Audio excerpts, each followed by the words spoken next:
The king, the legend, the myth, the king of Indian cricket, one and only Virat Kohli.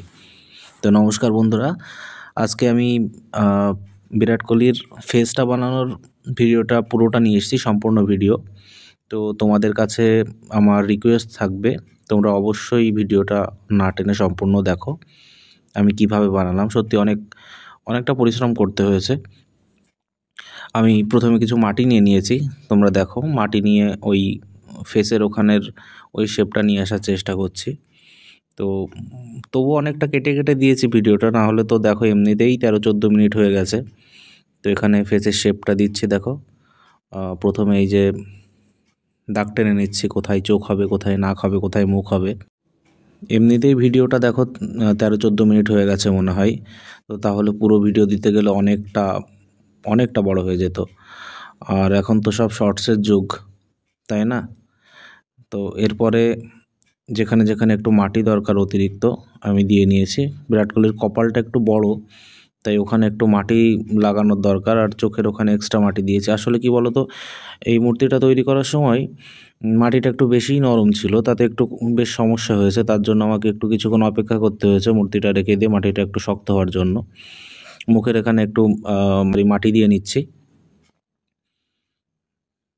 ঠোঁটগুলো তৈরি করার জন্য, আর মাথায় তো চুলের জন্য দিতে হবে। আমাদের কিং কোহলির বেশ চুল দাড়ির একটা আলাদা স্টাইল আছে, যেটুকু মাটি দরকার সেটুকু দিয়ে নিচ্ছি, পরে এক্সট্রা কম বেশি সেটা আমি পরে ঠিক করে নেব। দেখো তোমরা দেখলেই বুঝতে পারছো মূর্তিটা একটু নড়ছে, তার কারণ মাটিটা সত্যিই নরম। যদিও ভেতরে আমি একটা পাটকাঠি দিয়ে নিয়েছি, পাশ থেকেও দেখতে হবে।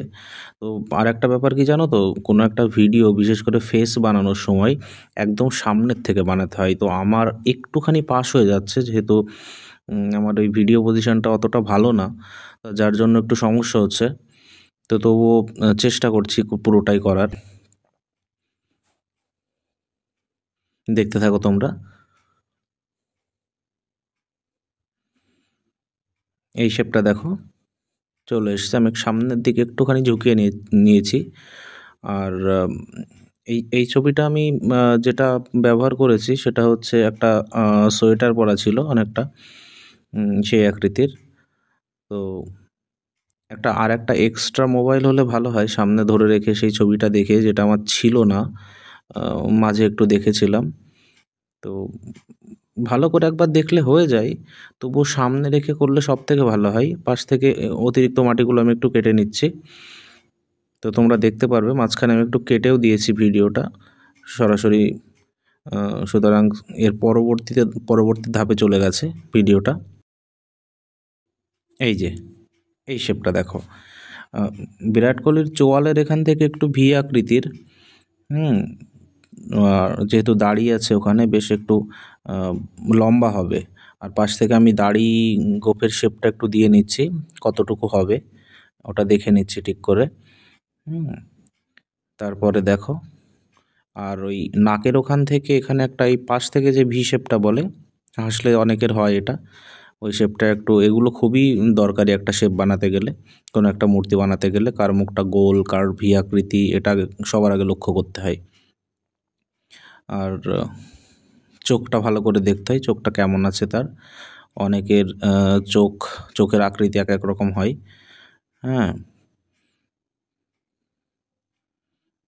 কারোর উপরের অংশটা অতটা বোঝা যায় না, কারোর বোঝা যায়। বিরাট কোহলির উপরের অংশটা দৃশ্যমান, আর উপরে যেটুকু মাটি দরকার এক্সট্রা, ওটা আমি পরবর্তীতে যোগ করে নেব। কপালটা একটু বেশি উঁচু হয়ে গেছিলো, ওখান থেকে মাটিটা একটু কেটে নিয়েছি, নিয়ে হাত দিয়ে একটু মসৃণ করার চেষ্টা করছি। সবসময় জল ব্যবহার করলে সমস্যা, ফেস তৈরির সময় সবসময় যদি জল দেওয়া হয় তাহলে সমস্যা হবে। নাকটা ঠিক করে নিচ্ছি। দেখো ওই ছবিতে একটু হাসি মুখে ছিল, মুখটা যেমন ছিল আমি তেমন করার চেষ্টা করছি। এই দাড়ির জন্য একটু এক্সট্রা মাটি ধরিয়ে নিচ্ছে এখানে, তোমরা দেখতে পারবে একটু পরে আমি দাড়িটা বানিয়ে নেব।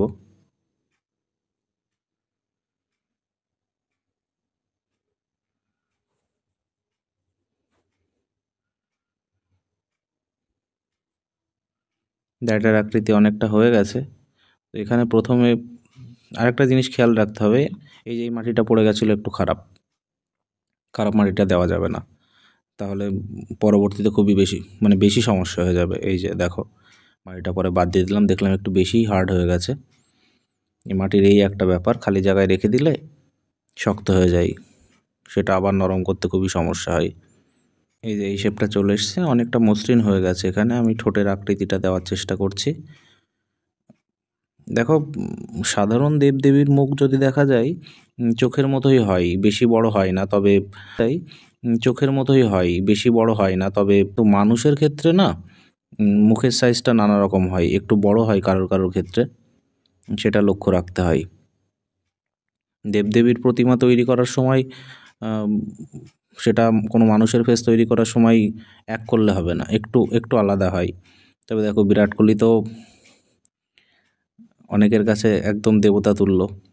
আমিও ক্রিকেটের গড তো বলা হয় সচিন টেন্ডুলকারকে, মাস্টার ব্লাস্টার, লিটল মাস্টার, তবুও বর্তমানে তিনি একজন লেজেন্ড। ঠোঁটটা ঠিক করার চেষ্টা করছি। আর আমি ওই মুখে একটু এক্সট্রা মাটি দিয়ে নিয়েছি ভেতরে, পরে দাঁতটা করতে হবে ওখানে। দেখো, ওই চোখের ওই উপরে ওই জায়গাটা একটু ভিজিবল করার চেষ্টা করছি। মাটিটা একটু যথেষ্টই নরম ছিল, যার ফলে ওখানে একটু বেশি সমস্যা হয়ে গেছে। আমার যেন কেমন মনে হচ্ছে, যেন ভিডিওটা পরে দেখলাম যখন, যে এক পাশে যেন একটু বেশি কম হয়ে গেছে বন্ধুরা। তো এই জন্যই আমি আগের থেকেই প্রথমেই বলেছি এই কথাটা, একদম সামনের থেকে, একদম চোখের সামনে নাকের সোজা নিয়ে কোনো ফেস তৈরি করলে সব থেকে ভালো হয়। এক পাশ থেকে করলে সমস্যা হয়ে যায়। এই যে কানটা আমি লাগাচ্ছি, তার জন্য একটু দুটো কাঠি দিয়ে নিয়েছি ওখানে, তো দুই পাশে দুটো একইভাবে লাগিয়ে নেব। পরে আমি দেখেছিলাম কানটা একটু উঁচু নিচু হয়ে গেছিলো, সেটা পরে ঠিক করে দিতে হবে। দেখো, চুলের শেপটা দিচ্ছি, ওখানে চুলটা একটু ছোট ছোট, বিরাট কোহলির একটু ছোট ছোট করে কাটা, যার জন্য ওখানে ছোট ছোট দিতে হবে। আর এই যে দাড়িটা দিয়ে নিচ্ছি, পরে ক্যামেরাটা এই পাশে ঘুরিয়ে নেব। এখানে একটু বড় বড় দাড়ি, সেই বড় বড় শেপটা দিতে হবে। আসলে না, কিং কোহলির দাড়ির একটা কিংয়ের মতোই একটা ব্যাপার আছে এর মধ্যে। গোফের জন্য ওখানে আমি রেখে দিয়েছি জায়গাটা ঠিকঠাক করে, দাগ দিয়ে ওইভাবে আমি দিয়ে নেব। অনেকটা পাশ থেকে দেখতে গেলে একদম একটা ত্রিভুজ মতো শেপ আসবে।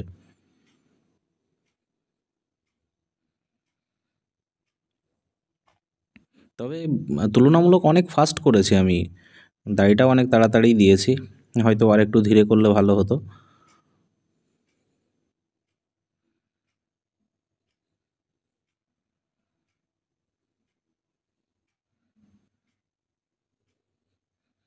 এই পাশের সেম ব্যাপার, ছোট ছোট চুল, সেগুলো ছোট ছোট দাগই দিতে হবে। বড় দাগ দিলে বড় আকৃতি হয়ে যাবে চুলের, আর উপরের চুলগুলো বড়, ওগুলো লম্বা করে টেনে দিতে হবে।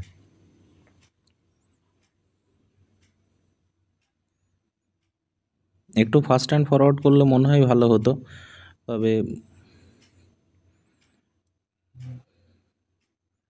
লম্বা ভিডিওর জন্য ফাস্ট অ্যান্ড ফরওয়ার্ড করা ঠিক নয়। যদি কেউ বানাতে চাও তো পারবে, তবে ব্যাপার কি জানো তো, এই মাটিগুলো একটু আলাদাভাবে তৈরি করে নিতে হয়। এর মধ্যে একটু পাটের আঁশ, কিছু ওই ধানের তুষ, এইগুলো ব্যবহার করতে হয়। এখানেও ছোট চুল, যেগুলো ছোট ছোট করে দিচ্ছি। এই যে উপরের চুলটা এবার দিয়ে নিচ্ছি,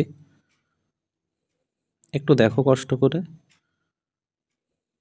আমার তো অনেক কষ্ট হয়েছে বানাতে, অনেকটা সময় লেগেছে, তবুও এর মধ্যে একটা মজা ছিল, যে কিং কোহলির একটা ফেস নির্মাণ করছি আমি।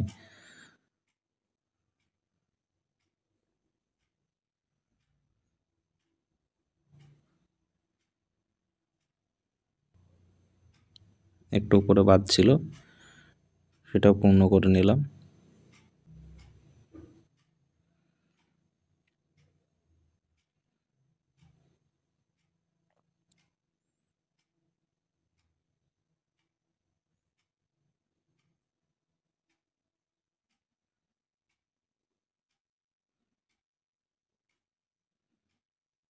আর গোঁফটা তো দিতেই হবে।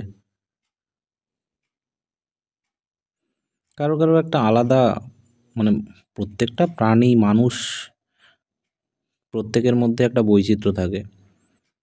তো বিরাট কোহলির খেলাতে তো অবশ্যই, আর গোঁফদাড়ির দিক থেকেও তা সে একটা মানে ইউনিক বলতে গেলে।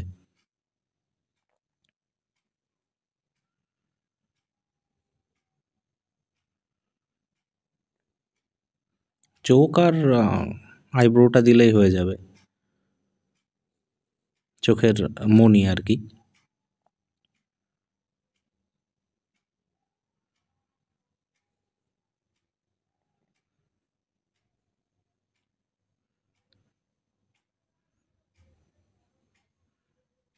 হয়ে এসছে প্রায়।